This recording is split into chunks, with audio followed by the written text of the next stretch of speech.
हजरत मूसा जी यहूदी धर्म के व्यवस्थापक के रूप में जाने जाते हैं।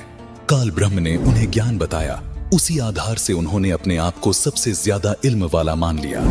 इसी कारण जब एक दिन हजरत मूसा सत्संग फरमा रहे थे तो उनसे एक सत्संगी ने पूछा कि हे मूसा, आज के दिन जमीन पर सबसे ज्यादा इल्म रखने वाला शख्स कौन है?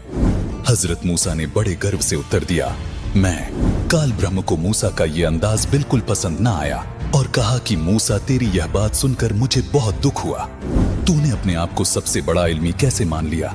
घुटनों के बल बैठे मूसा ने कहा कि मैं आपका भेजा हुआ रसूल हूँ और मुझे सारा इल्म आपसे हासिल है, इसलिए मैंने ये कह दिया कि आज जमीन पर मुझसे ज्यादा इल्म किसी के पास नहीं है। काल ब्रह्म ने कहा कि मूसा, जमीन पर तुझसे ज्यादा इल्म रखने वाला शख्स मौजूद है और तेरा इल्म उसके इल्म के सामने कुछ भी नहीं है। मूसा ने कहा कि हे अल्लाह, मैं उस शख्स से मिलना चाहता हूं ताकि मैं वो इल्म हासिल कर सकूं जो मेरे पास नहीं है। वो शख्स कहां रहता है और कैसे मिलेगा, ये बताने की मेहरबानी कीजिए। काल ब्रह्म ने मूसा जी को अल खिज्र के पास भेज दिया।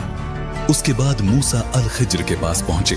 वह अपना परिचय दिया, कहा, मुझे अल्लाह ने आपसे इल्म सीखने के लिए भेजा है, आप मुझे वो नेक इल्म सिखा दें जो आपके पास है। अल खिज्र ने कहा कि अच्छा, अगर आप मेरे साथ चलना ही चाहते हो तो ध्यान रहे, आप किसी भी चीज के बारे में मुझसे सवाल ना कीजिएगा जब तक मैं खुद उसके बारे में ना बताऊं। लेकिन हजरत मूसा अल खिज्र जी की शर्तों पर खरे नहीं उतर पाए, जिस कारण उन्हें अल खिज्र जी से बिना इल्म प्राप्त किए ही वापस लौटना पड़ा।